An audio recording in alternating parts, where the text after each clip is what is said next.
Les podcasts du Figaro. Imaginez Paris avec des maires de droite dans les 20 arrondissements, même dans le 18e, le 19e et le 20e. Difficile à croire, n'est-ce pas ? Et pourtant c'était bien le cas lorsque Jacques Chirac était maire de Paris, de 1977 à 1995. Cette histoire, qui surprendra les plus jeunes, nous allons la raconter.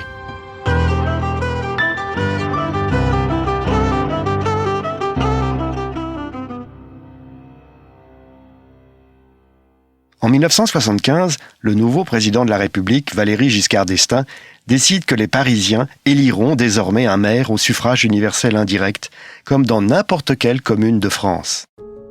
Jusqu'alors, ce n'était pas le cas. Les Parisiens élisaient un conseil municipal, bien sûr. Mais c'est le préfet de la Seine qui avait le dernier mot. Il consultait les élus, essayait de leur donner satisfaction. Mais en cas de désaccord, c'est le préfet qui décidait des grands choix pour Paris. Le patron, c'était lui. Ce statut à part de la capitale, Giscard le supprime. Il veut que les Parisiens élisent un maire à partir des municipales de 1977. Or, Paris, à l'époque, est un bastion de droite. Et ceci depuis le début du XXe siècle. Le maire sera donc forcément issu de la droite. Et la conquête de la mairie de Paris devient un duel interne à la droite, entre gaullistes et giscardiens. En août 1976, Chirac a quitté Matignon avec fracas, déterré la hache de guerre contre Giscard et fondé le RPR. Il se déclare candidat à la mairie de Paris et sera la locomotive des élus gaullistes parisiens, qui ont souvent le même profil, bien implantés dans leurs arrondissements, mais inconnus en dehors. Face à Chirac, le candidat giscardien est Michel Dornano, ministre de l'Industrie.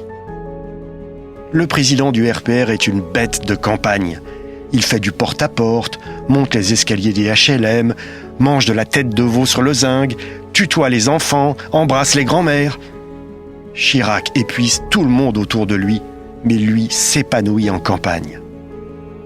En mars 1977, lorsque les Parisiens votent, Michel Dornano est battu à plate couture par Chirac. Il devient maire de la capitale à 44 ans et des majorités RPR-UDF vont diriger les 20 mairies d'arrondissement. Paris cumule les compétences d'une ville et d'un département.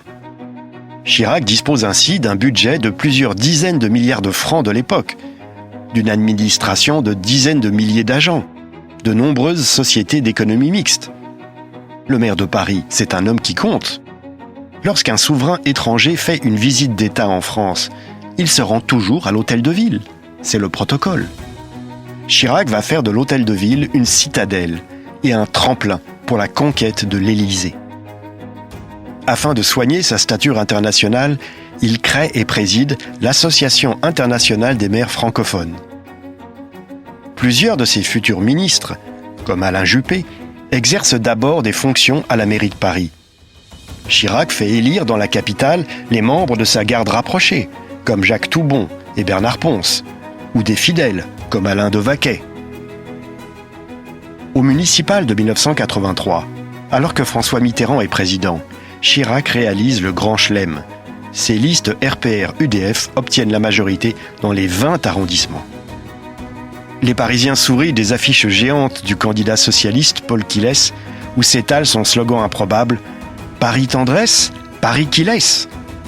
Seul bémol au triomphe de Chirac, Jean-Marie Le Pen, jusqu'alors à la tête d'un groupuscule, obtient 11,3% des voix dans le 20e arrondissement, à la surprise générale. Lorsque Chirac redevient Premier ministre de 1986 à 1988, le président du RPR reste maire de Paris. Et malgré sa défaite à la présidentielle de 88, l'année suivante, pour la 3e fois, les listes RPR-UDF font carton plein à Paris, 20 arrondissements sur 20. Il n'abandonne son fauteuil de maire qu'en mai 1995, après son élection comme président de la République. Son premier adjoint, Jean Tibéri, lui succède. Et un mois plus tard, au municipal de juin 1995, la citadelle se lézarde. Tibéri gagne, mais 6 des 20 arrondissements passent à gauche. Chirac a laissé une empreinte profonde sur Paris. La rénovation de l'Est parisien a permis de réduire la fracture entre l'Est et l'Ouest de la capitale.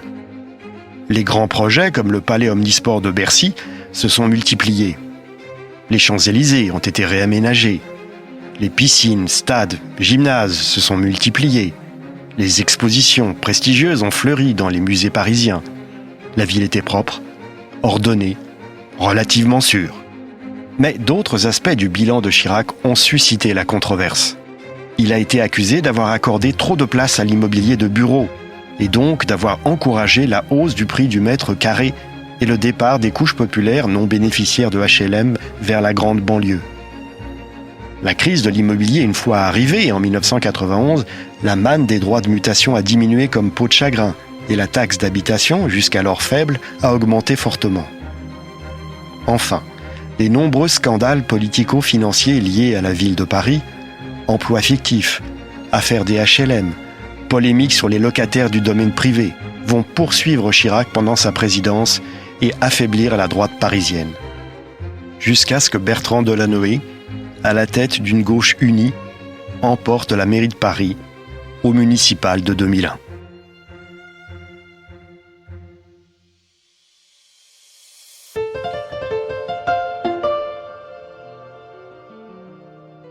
Merci d'avoir écouté ce podcast. Je suis Guillaume Perrault, rédacteur en chef au Figaro. Vous pouvez les retrouver sur lefigaro.fr et sur toutes les plateformes d'écoute. À bientôt.